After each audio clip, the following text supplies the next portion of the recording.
तो खबर उत्तर प्रदेश देख रहे हैं आप। लोकमंच न्यूज में आपका स्वागत है। मैं हूं आपके साथ सुरभि राजपूत। बुलेटिन की शुरुआत करेंगे और सबसे पहले बात करेंगे उत्तर प्रदेश के अलीगढ़ की, जहां जहरीली शराब पीने से 35 लोगों की मौत हो चुकी है। बताया जा रहा है कि ये मौत का आंकड़ा अभी और बढ़ सकता है।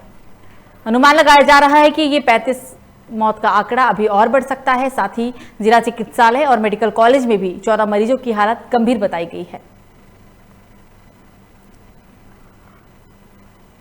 तो यूपी के अलीगढ़ में जहरीली शराब पीने की वजह से 35 लोगों की मौत हो गई है और भी लोग जहरीली शराब की वजह से जान गंवा सकते हैं, क्योंकि 15 मरीजों की अभी स्थिति काफी गंभीर बनी हुई है। आपको सर मेरा नाम विजेंद्र कुमार है। गाँव कौन सा आपको? सेका। ये कौन लगते हैं आपको जो एक्सपायर हुए हैं? ये हमारे चाचा का लड़का है। क्या हादसा हुआ है? ये सर राजमिस्त्री का काम करता है। छटाई करने आया था समय 2 बजे करीब जी खाना लंच खाने के बाद जी। तो इस समय ये गांव, हमको तो सूचना मिली है, तो गांव वालों ने बताया गया है कि ये बिजली से हादसा हुआ है जी मगर ये पता नहीं बिजली से हुआ है या घर के द्वारा मारपीट की गई है जी। तो काफ़ी समय से इनके पैसे भी चाहिए रहते, तो मांग भी कर रहा था पैसों की। क्या नाम है सर आपका? उदय सिंह नाम। गाँव कौन सा आपका? सेका जी। ये जो एक्सपायर हुए इनका क्या नाम, कौन है आपके? लड़का क्या हादसा हुआ है? ये बिजली से काम कर रहा था। वो काय का काम करते हैं? ये चिनाई का काम करता है। अच्छा, चेन्नई का काम करते हैं। राजमिस्त्री है जी। तो अब आपकी क्या डिमांड है? क्या ये जो भीड़ लगा रखी है आपने यार? तो इस बीच बलिया से एक बड़ी खबर सामने निकल कर आ रही है, जहां नगर पालिका चेयरमैन की दिखी मानवता। मृत गाय की सूचना मिलते ही मौके पर पहुंचे जेसीबी से मिट्टी खुदवाकर मृत गाय को दफनाया गया। मौके पर मौजूद लोगों ने करंट से गाय की मौत की खबर दी थी नगर पालिका को। चेयरमैन के इस कार्य को देखकर लोगों ने चेयरमैन का धन्यवाद किया है।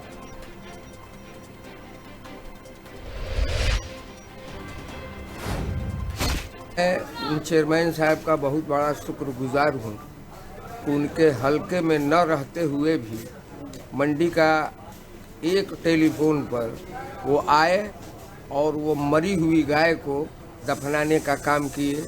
ये फल और सब्जी मंडी उनका शुक्रिया अदा करती। ये खंभे के पास करंट आ गया था, वो करंट बरसात के वजह से खंभे में करंट आ गया, उस तरफ से वो गई और उसमें सट गई और मरी। तो इत्तेफाक की बात थी कि नामालूम किस वजह से खंभे में करंट आ गया, उधर से गाय पीछे के तरफ से गुजर रही थी।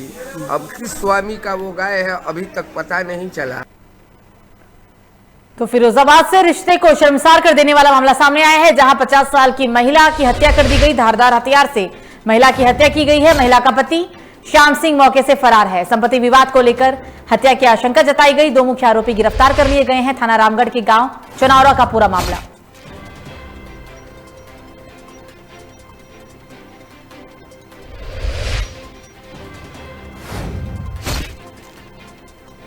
पचास साल की एक महिला की निर्मम हत्या कर दी गई है। महिला का पति मौके से फरार बताया गया है और साथ ही इस दौरान पुलिस ने 2 मुख्य आरोपी को भी गिरफ्तार किया है। ऐसा सामने निकल कर आया है कि हो सकता है संपत्ति विवाद को लेकर महिला की हत्या की गई हो। इस पूरे मामले में पुलिस ने कार्रवाई करते हुए 2 मुख्य आरोपी को गिरफ्तार किया।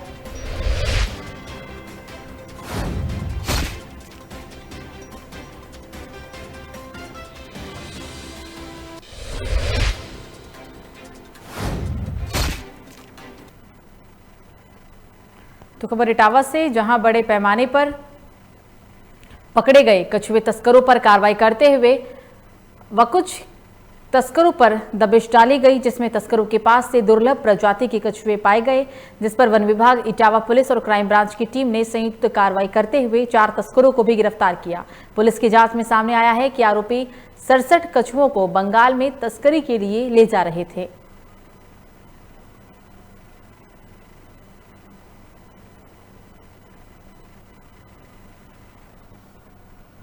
तो बुलंदशहर से अगली बड़ी खबर सामने निकल कर आ रही है, जहां गैंगस्टर जुगन और करण मालिक हुए हैं गिरफ्तार। गैंगस्टर की गिरफ्तारी पर था 20-20 हजार का इनाम। दोनों अपराधियों पर आधा दर्जन एफआईआर अलग अलग थानों में दर्ज हैं। ककोड पुलिस को मुठभेड़ के बाद ये बड़ी सफलता हाथ लगी। तो बुलंदशहर के अंदर गैंगस्टर जुगन और करण मलिक को पुलिस के द्वारा गिरफ्तार कर लिया गया। इन दोनों ही गैंगस्टर के ऊपर 20-20 हज़ार का इनाम भी घोषित था। दोनों अपराधियों पर तकरीबन अलग अलग थानों में 20 आधा दर्जन एफआईआर दर्ज है। ककोड़ पुलिस को मुठभेड़ के बाद ये बड़ी सफलता हाथ लगी।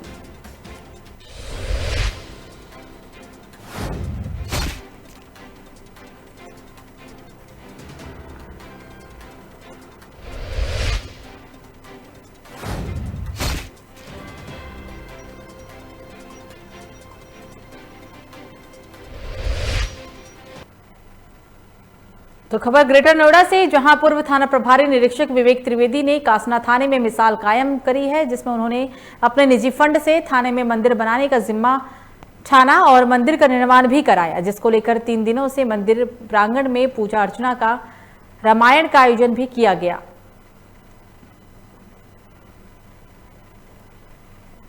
तो पूर्व थाना प्रभारी ने मंदिर को बनवाया।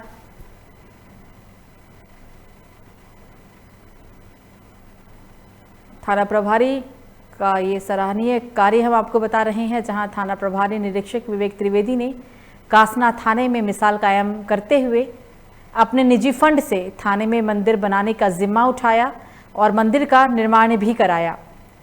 3 दिनों से मंदिर प्रांगण में पूजा अर्चना कर रामायण का आयोजन भी किया गया।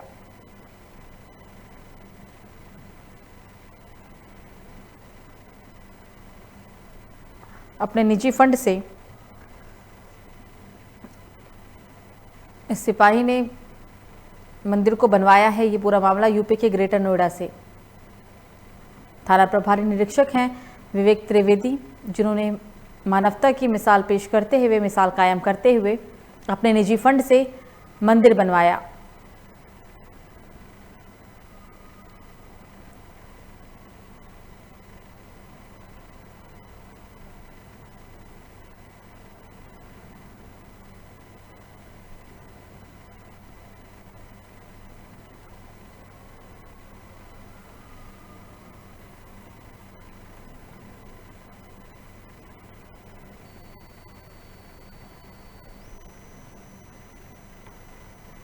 तो खबर फिरोजाबाद से, जहां बिजली विभाग की लापरवाही से बिजली कर्मचारी की इलाज के दौरान मौत हो गई। बताया जा रहा है कि बिजली कर्मचारी एक पोल पर तार लगाते समय करंट लग गया। करंट से झुलसने पर कर्मचारी को तत्काल अस्पताल में भर्ती कराया गया, जहां इलाज के दौरान उसे मृत घोषित कर दिया गया।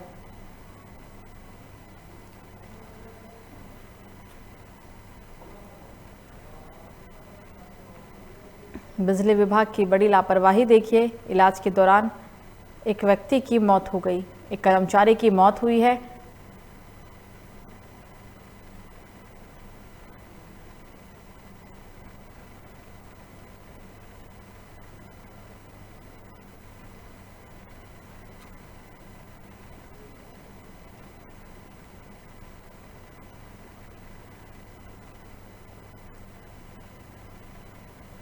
जितेंद्र कौन थे ये आपके चाचा जी? क्या नाम है इनका? मुन्ने। अच्छा, क्या घटना क्या हुई इनके साथ? ये लाइट में पकड़ लिया। लाइट में क्या कर रहे थे? पकड़ना, इसको तार बाहर लगा रहे हो। अभी क्या स्थिति है इनकी? कैसे?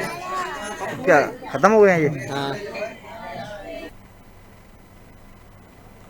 तो खबरों में आगे बढ़ते हैं और अब बात करेंगे नोएडा की, जहां किसी मामूली विवाद के चलते आरोपी दबंग युवक ने डॉक्टर पर हमला कर दिया, जिसमें युवक ने गुस्से में आकर डेंटल क्लिनिक के डॉक्टर की गर्दन पर चाकू से वार कर दिया। डॉक्टर की हालत काफी गंभीर होने की वजह से इलाज के लिए उन्हें अस्पताल में भर्ती कराया गया। पुलिस को इस बात की सूचना भी दी गई, जिसके बाद मौके से आरोपी को गिरफ्तार कर लिया गया।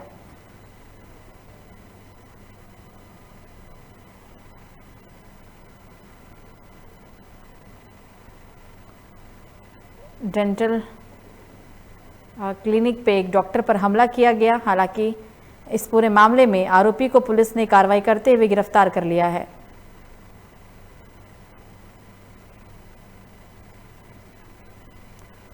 तो अगली खबर ताजनगरी यानी कि आगरा से, जहां दिन दहाड़े युवक को गोली मारकर मौत के घाट उतार दिया गया, जिसमें पुलिस ने युवक के आरोपी पर दबिश डालनी चाहिए तो बदमाशों ने पुलिस पर फायरिंग कर दी, जिस पर पुलिस ने जवाबी कार्रवाई में एक बदमाश को घायल कर दिया और एक मौके से फरार होने में भी कामयाब रहा। पुलिस ने आरोपी के पास से बाइक, तमंचा और 3 कारतूस के साथ साथ कुछ और भी सामान बरामद किया है।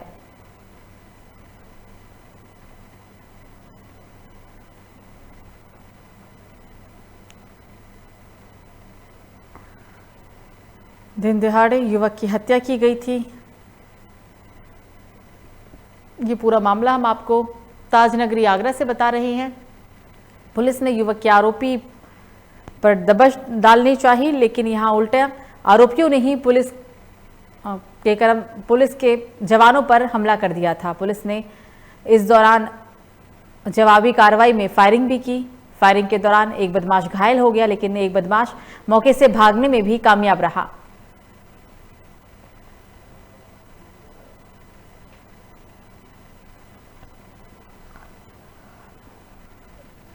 और इस खबर पर ज्यादा जानकारी के लिए हमारे साथ फोन लाइन पे हमारे संवाददाता मोहसिन खान जुड़ गए हैं। मोहसिन, एक आरोपी को गिरफ्तार किया गया है, एक आरोपी मौके से भागने में भी कामयाब रहा है, और ज्यादा जानकारी बताएं मोहसिन। जी सुरभि जी, मैं आपको बता दूं, कल थाना अरमाजरा क्षेत्र में दिन दहाड़े एक युवक को गोली मारकर हत्या कर दी गई थी। पुलिस उस मामले की जांच में पूरी तरीके से जुट गई थी। पुलिस को कल मुखबिर की सूचना पुलिस ने कल 2 लोगों को, अपराधियों को रोका था चेकिंग के दौरान, जिन्होंने पुलिस को जवाबी फायरिंग भी की थी। जब पुलिस ने जवाबी फायरिंग के अंदर एक बदमाश को गोली लगी है। जो बदमाश से गोली लगी है उसका नाम चंद्रसेन बताया जा रहा है, जो पूरा नाम है गैंग का आरोपी था, मुख्य आरोपी था। दिन दहाड़े गोली हत्याकांड के अंदर पूरे माहौल के नाम क्षेत्र में दहशत का माहौल था। कालिंदी बिहार के पास सी ब्लॉक में शिवम नाम व्यक्ति के अंदर गोली मार दी गई थी। बिल्कुल मोहसिन, तमाम जानकारी के लिए आपका शुक्रिया।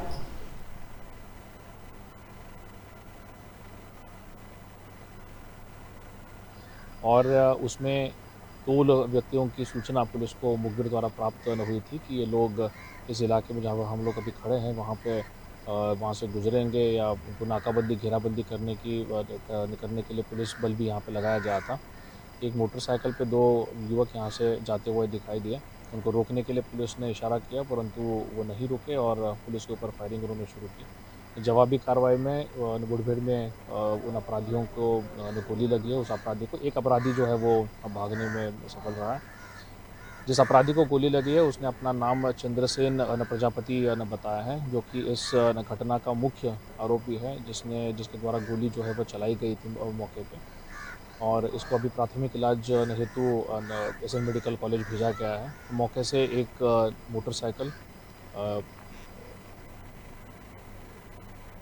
तो खबर नोएडा से, जहां कोरोना महामारी से बचाव के लिए लोगों से वैक्सीन लगाने की अपील की जा रही है, जिसमें नोएडा में 24 घंटे 7 दिन ड्राइव थ्रू वैक्सीनेशन की शुरुआत भी हो चुकी है। यानी अब लोगों को वैक्सीनेशन कराने के लिए सेंटर जाने की जरूरत नहीं है। अब लोगों को गाड़ी में ही बैठकर वैक्सीनेशन लोग करवा सकेंगे। इस वैक्सीनेशन की शुरुआत सबसे पहले जिलाधिकारी वैक्सीन लगवाकर की और लोगों से वैक्सीन लगाने की उन्होंने अपील भी की। तो 24 घंटे 7 दिन अब लोग अपना वैक्सीनेशन करवा सकेंगे।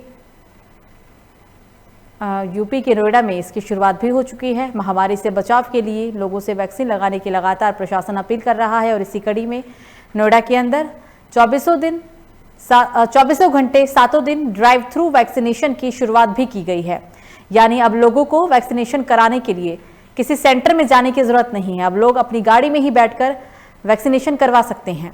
इस वैक्सीनेशन की शुरुआत सबसे पहले जिलाधिकारी के द्वारा वैक्सीन लगाकर किया गया है और लोगों से जिलाधिकारी ने वैक्सीन लगाने की भी अपील करी है।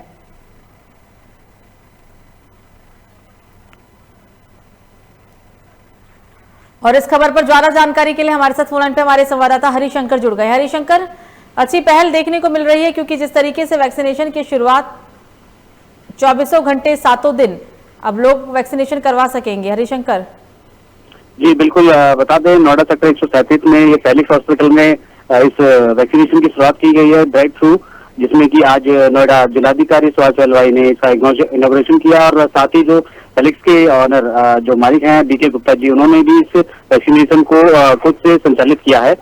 इनका कहना है कि नोएडा में किसी भी तरीके से कहीं भी कोई भी अपना ऑनलाइन रजिस्ट्रेशन कराए और कुछ ही समय में रजिस्ट्रेशन के बाद वो वहां पहुंचे, आराम से वो वैक्सीनेशन ले सकता है। और अभी तक इन्होंने काफी हद तक 5 लाख के आसपास इन्होंने वैक्सीनेशन कर दी और डेली ये 15 से 20 हजार के आसपास वैक्सीनेशन कर रहे हैं। साथ ही नोएडा में हर तरीके के लोगों, मतलब जन समाज में ये वैक्सीनेशन का कार्य करने के लिए और लोगों को आदेश संदेश दे रहे हैं और इसी द्वारा आसपास के और जितने भी प्राइवेट हॉस्पिटल है उनसे ये बातचीत कर रहे हैं और उनके साथ मीटिंग होने वाली है ताकि ये ड्राइव थ्रू की वैक्सीनेशन और आगे भी जारी किया जा सके। जी बिल्कुल हरिशंकर, तमाम जानकारी के लिए आपका शुक्रिया।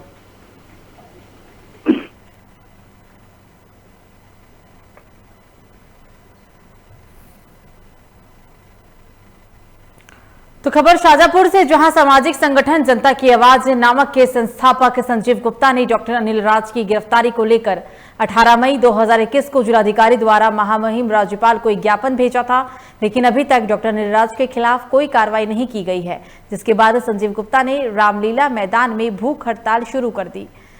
संजीव गुप्ता का कहना है कि एक डॉक्टर होकर अनिल राज ने इतना बड़ा अपराध किया, उसे माफ नहीं किया जा सकता। अनिल राज ने अपने ही मेडिकल से दवाइयों को बड़े पैमाने पर ब्लैक किया। 1100 रुपए वाला इंजेक्शन 7000 रुपए में बेचा गया। आमजन गरीबों की लोगों की जिंदगियों के साथ उन्होंने खिलवाड़ किया है। डॉक्टर अनिल राज की गिरफ्तारी अभी तक क्यों नहीं हुई है, ये कहना था उनका।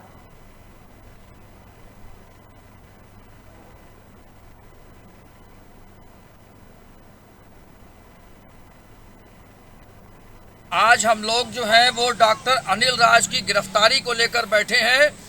आज लगभग डॉक्टर अनिल राज की गिरफ्तारी को लेकर 15 दिन होने जा रहे हैं और अभी तक शासन और प्रशासन दोनों मौन साधे हुए हैं। और सूत्रों से पता चला है कि डॉक्टर अनिल राज लखनऊ में सत्ताधारी नेताओं की सरपरस्ती में बैठा हुआ है और सत्ताधारी नेताओं के। तो खबर सहारनपुर से, जहां दोस्तों के साथ नहर में नहाने गए एक युवक की डूबने की वजह से मौत हो गई। बताया जा रहा है कि डूबे हुए युवक का शव करीब 15 घंटे बाद बरामद किया गया। परिजनों के आग्रह पर ही पुलिस ने पोस्टमार्टम भी कराया और बगैर ही शव को परिजनों के सुपुर्द कर दिया गया।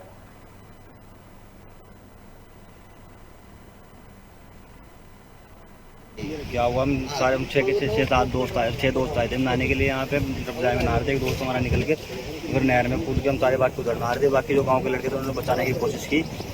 क्या नाम था ये इसने छलांग वाले? इसका नाम और के नाम? और के नाम इसरार, साजिब, तोहिद, आंसू। तो जब इसने छलांग मारी क्या ऊपर नहीं आता? तो जो गांव के लड़के थे बचाने के लिए कुछ दिन हम तो वहाँ जैसे वहाँ उधर नब जाए में नहा रहे थे, मतलब रुका पड़ा के कोई डूब गया, वहाँ से नहाते हुए बाहर आए निकल के। तो हम जैसे देख के उन लड़कों ने बताया कि एक बार नीचे जाने के बाद ऊपर आया नहीं है। गांव के लड़के थे, कुछ छोटी उम्र के लड़के थे, ज्यादा उम्र के लड़के थे भी नहीं। वो किस जगह मिली इसकी डेड बॉडी? वही जहाँ डाई मारी थी वहीं पे पत्थर में फंसी हुई। तो फिरोजाबाद से अगली बड़ी खबर, थाना फरीहा में पुरानी रंजिश को लेकर हुई गोलीबारी, महिलाओं पर बरसाई गई गोलियां, 5 महिलाएं घायल, गोली लगने के कारण 3 महिलाओं की हालत है गंभीर।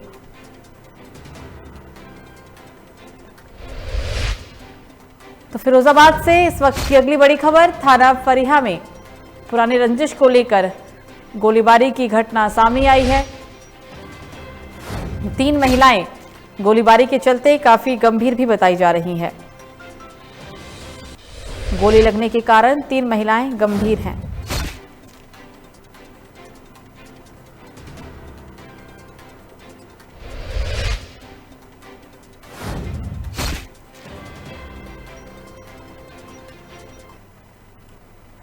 तो खबर अलीगढ़ से, जहां गायों के अवशेष मिलने पर ग्रामीण का गुस्सा साफ देखा जा सकता था, जिसमें लोगों ने पुलिस को सूचना देने पर 1 घंटा देरी से आई पुलिस के खिलाफ लोगों ने जमकर नारेबाजी करते हुए मुर्दाबाद के नारे लगाए हैं।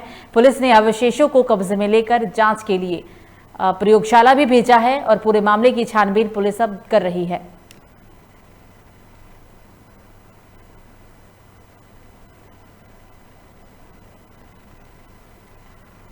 तो लखनऊ से बड़ी खबर, मोहनलालगंज कोतवाली में महिला का शव मिलने से मचा हड़कंप। हत्या के बाद महिला का फेंका गया था शव। महिला का शव मिलने से इलाके में दहशत का माहौल। मृतक महिला की हुई पहचान, मोहनलालगंज के बक्खा खेड़ा गांव की रहने वाली थी मृतिका। बेटे पर अपनी ही मां की हत्या करने की आशंका भी जताई जा रही है। फरार बेटी की तलाश पुलिस कर रही है।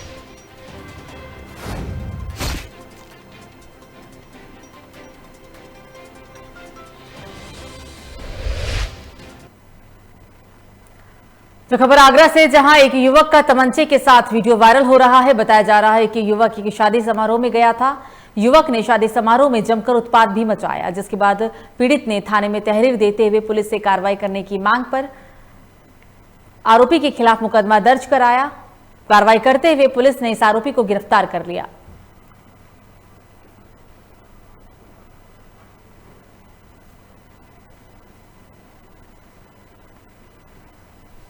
सर, आज एक सोशल मीडिया पर फोटो और वीडियो अवैध तरीके के साथ में एक युवक का वायरल हुआ है, ये क्या घटना रही है, उसमें पुलिस की ओर से क्या कार्रवाई की जा रही है? देखिए, थाना फतेहपुर सिकरी में ग्राम जोताना में एक शादी के दौरान एक विवाद हुआ था, जिसकी सूचना मिलने पर पुलिस ने तत्काल कार्रवाई की और एक व्यक्ति का शांति भंग में चलान किया।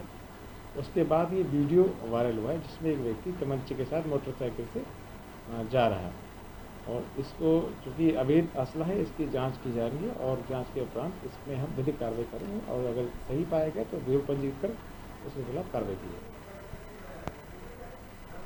तो यूपी के अमरोहा से बड़ी खबर सामने आ रही है। 3 दिन पहले हुए हादसे में घायल युवक की मौत। मेरठ के निजी अस्पताल में उपचार के दौरान हुई मौत। ट्रैक्टर ट्रॉली में बारातियों से भरी बोलेरो कार से टकराई थी। हादसे में 3 लोगों की मौत हुई थी। हसनपुर के थाना सैदल गली इलाके उझारी के पास की पूरी ये घटना है।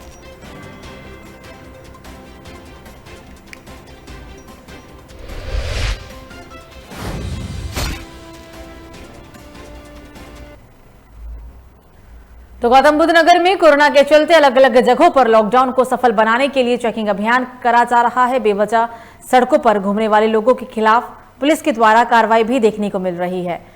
लोगों की आईडी चेक किए जा रही हैं, उसके बाद ही उनको आगे भेजा जा रहा है। देश में कोरोना महामारी अभी खत्म नहीं हुई थी कि ब्लैक फंगस, व्हाइट फंगस और येलो फंगस भी कोहरा मचा दिया, जिसके चलते गौतम बुद्ध नगर पुलिस द्वारा जिले में लॉकडाउन को सफल बनाने के लिए लगातार चेकिंग अभियान चलाया गया। सड़कों पर बेवजह घूम रहे वाहनों की चेकिंग की गई। सभी वाहनों के पास चेक करने के बाद ही उन्हें आगे भेजा गया और साथ ही साथ जो लोग बेवजह सड़कों पर घूमते हुए दिखाई दिए उनके चालान भी काटे गए। देखिए, ये रूटीन चेकिंग है और आपने देखा होगा कि जब से लॉकडाउन इम्प्लीमेंट हुआ है, हम लोग लॉकडाउन के जितने सारे गाइडलाइंस हैं उसका अच्छा सा पालन करा रहे हैं। शाम के समय में हम लोग एक्टिव होते हैं, जब लोगों का मूवमेंट कहीं कहीं दिखता है उस एरियाज़ में हम लोग फोकस करते हैं। सब थाना क्षेत्रों में कम से कम ऐसे हमारे इंपॉर्टेंट पॉइंट्स होते हैं जहाँ से लोगों को क्रॉस करने की चांसेस होते हैं। वहाँ पे हमारी टीम्स होती है और जितने लोग जो लोग उल्लंघन करते हुए पाए जाते हैं उनके खिलाफ कार्रवाई होती है। तो राजधानी लखनऊ से बड़ी खबर, क्राइम टीम ने किया अधिवक्ता के घर पर तांडव। क्राइम टीम ने असलहे के दम पर अधिवक्ता के घर में घुसकर की है तोड़फोड़। अधिवक्ता की स्कॉर्पियो गाड़ी में भी मचाई गई है तोड़फोड़। जानकीपुरम थाना क्षेत्र का पूरा मामला।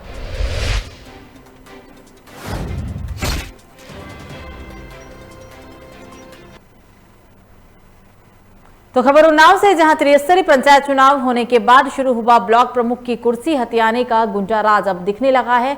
जीत हासिल कर चुके बीडीसी सदस्यों पर प्रमुख पद के उम्मीदवारों की दबंगई शुरू हो गई है। बताया जा रहा है कि दबंग 50,000 से लेकर 1.5 लाख की कीमत में जबरन निर्वाचित बीडीसी सदस्य को खरीद रहे हैं।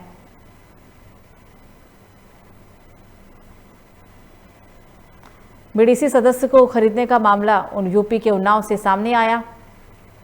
त्रिस्तरीय पंचायत चुनाव होने के बाद ब्लॉक प्रमुख की कुर्सी हथियाने का गुंडा राज उन्नाव के अंदर देखने को मिला। जीत हासिल कर चुके बीडीसी सदस्यों पर प्रमुख पद के उम्मीदवारों ने दबंगई दिखाई है और यही वजह है कि दबंग 50,000 से लेकर 1.5 लाख की कीमत में जबरन निर्वाचित बीडीसी सदस्य को खरीद रहे हैं।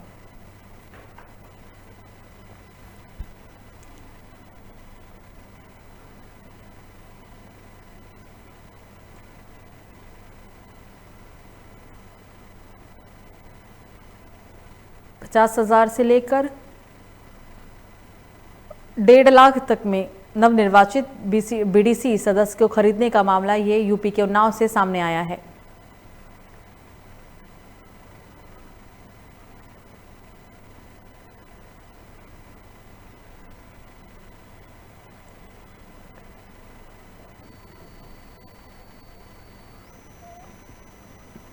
ब्लॉक प्रमुख की कुर्सी को हथियाने का ये पूरा मामला है, यूपी के उन्नाव का ये पूरा मामला।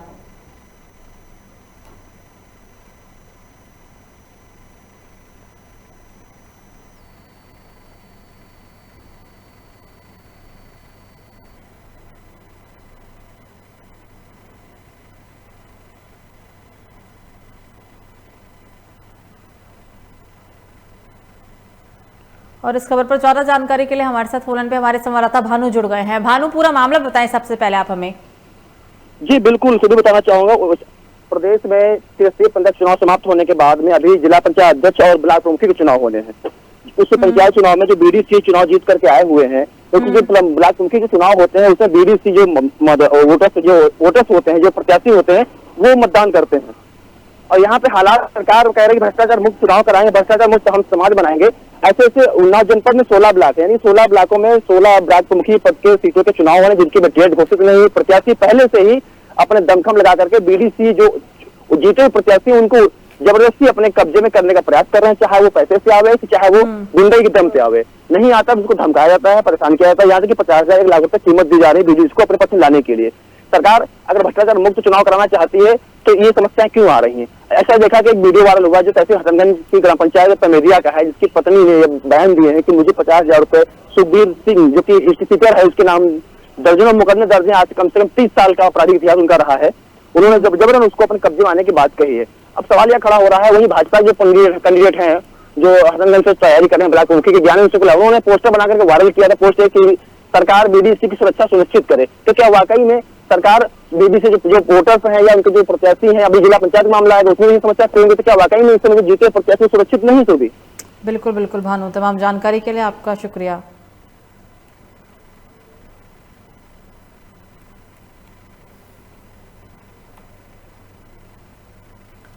तो खबर भोपाल से, जहां मुख्यमंत्री शिवराज सिंह चौहान ने रायसेन का दौरा किया, जिसमें मुख्यमंत्री ने कलेक्टर परिसर में जुलाई की क्राइसिस कमेटी के साथ अधिकारियों के साथ मीटिंग करके साफ कह दिया है कि मध्य प्रदेश में अब कोरोना की रफ्तार कंट्रोल में आ गई है, जिसे देखते हुए जल्द ही कोरोना जनता कर्फ्यू को अब स्थानीय क्राइसिस कमेटी के निर्देश पर धीरे धीरे खत्म किया जा सकता है। मुख्यमंत्री ने कहा है कि प्रदेश में लगभग 72,000 टेस्ट हुए हैं, जिनमें से 1,854 केस ही पॉजिटिव आए हैं। इस दौरान सीएम ने लोगों से मास्क पहनने की भी अपील की।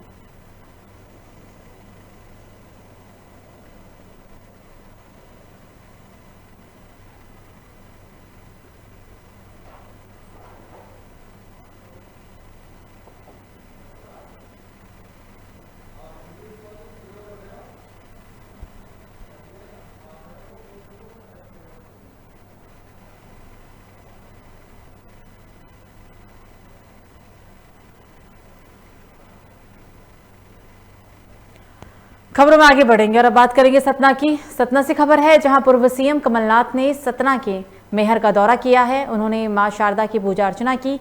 हालांकि कोरोना की वजह से मंदिर बंद होने से पहाड़ी के नीचे ही विधि विधान से इस पूजा अर्चना को संपन्न किया गया। इस मौके पर जिले के सभी कांग्रेसी कार्यकर्ता मौजूद रहे।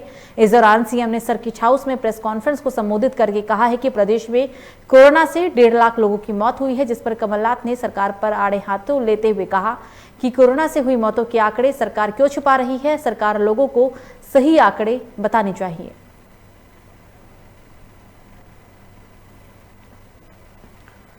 फिलहाल बुलेटिन में मुझे दीजिए इजाजत। लोकमंच न्यूज पर खबरों का सिलसिला जारी रहेगा। नमस्कार।